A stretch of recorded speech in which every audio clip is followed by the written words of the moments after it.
Bell Tower fam? In today's edition of Grants for Cities, we're going to talk about the $1.9 trillion American Rescue Plan that was passed on March 11th, 2021.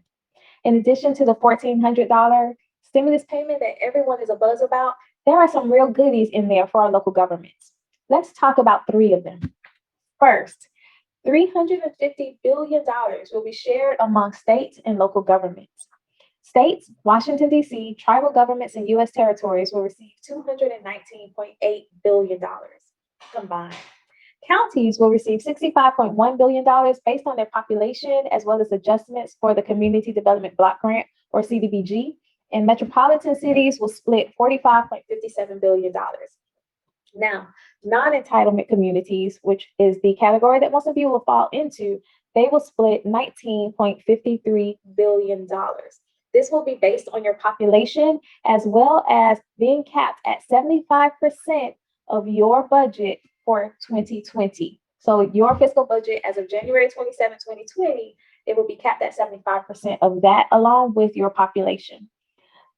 This funding is administered through the state. We're thinking that it will probably come through the Florida Department of Economic Opportunity, particularly because they are the ones that administer CDBG funding.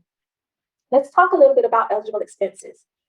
First, it will cover loss of revenue during the pandemic as compared to your prior fiscal year.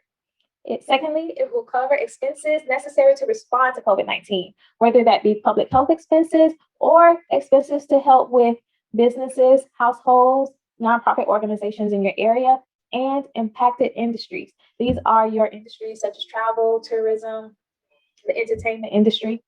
And it will also fund for you all to provide premium pay to your employees that receive less than $13 an hour. So it will pay $13 an hour for those essential workers that you all have up to $25,000. Next, it will fund necessary investments in water, sewer, and broadband infrastructure. And all of these expenses will have to be incurred by December 31st, 2024. Next, FEMA will receive $50 billion in disaster relief. The major focus will be on vaccination programming, so getting those shots into arms and facilitating everything that goes with that. They will also receive funding to help cover the cost for food and shelter and utilities for people who are impacted by COVID-19. They will also cover for PPEs for your employees and for disinfection of public spaces. Notice I did not say overtime hours for your police forces and employees. I did not see that in there just yet, so I will hold off on creating task force that provide overtime hours for police forces until we receive more information from FEMA about what is allowed and what is not allowed. The last thing that we're keeping an eye on related to local governments is the U.S. Economic Development Agency. They will receive $3 billion. This is double the $1.5 billion that they received through the CARES Act. Now, with that CARES Act funding, a lot of the things that they did was a program called Build to Scale, and that was supporting small businesses in recovering from the virus and being able to pivot and to access funding. We expect to see a grant coming out along the lines of what they usually provide after a declared disaster, and this means paying for infrastructure to support economic growth. How does that look? Let's say you have a commercial district. This commercial district has the potential to bring in high-paying jobs. These are not retail jobs, these are not restaurant jobs, but high-paying manufacturing, research and development, things like that. You have a commercial district that has the potential to house these jobs, but you have no infrastructure there. There's no water out there, there's no sewer out there. It floods every time it rains, things like that. They will potentially pay for that, but they are expecting to see a commitment of jobs. So we're not building it and waiting to see if they come. We have people that are interested in coming. We have business aid that is going to come down to this community and they're going to bring with them 50 jobs. Now you might pique their interest.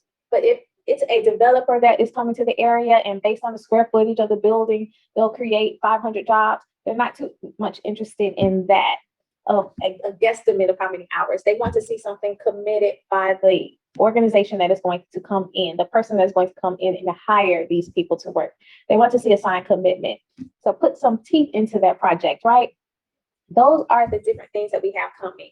To recap, there is a windfall of money coming to you all based on your population, as well as some CDBG specifics.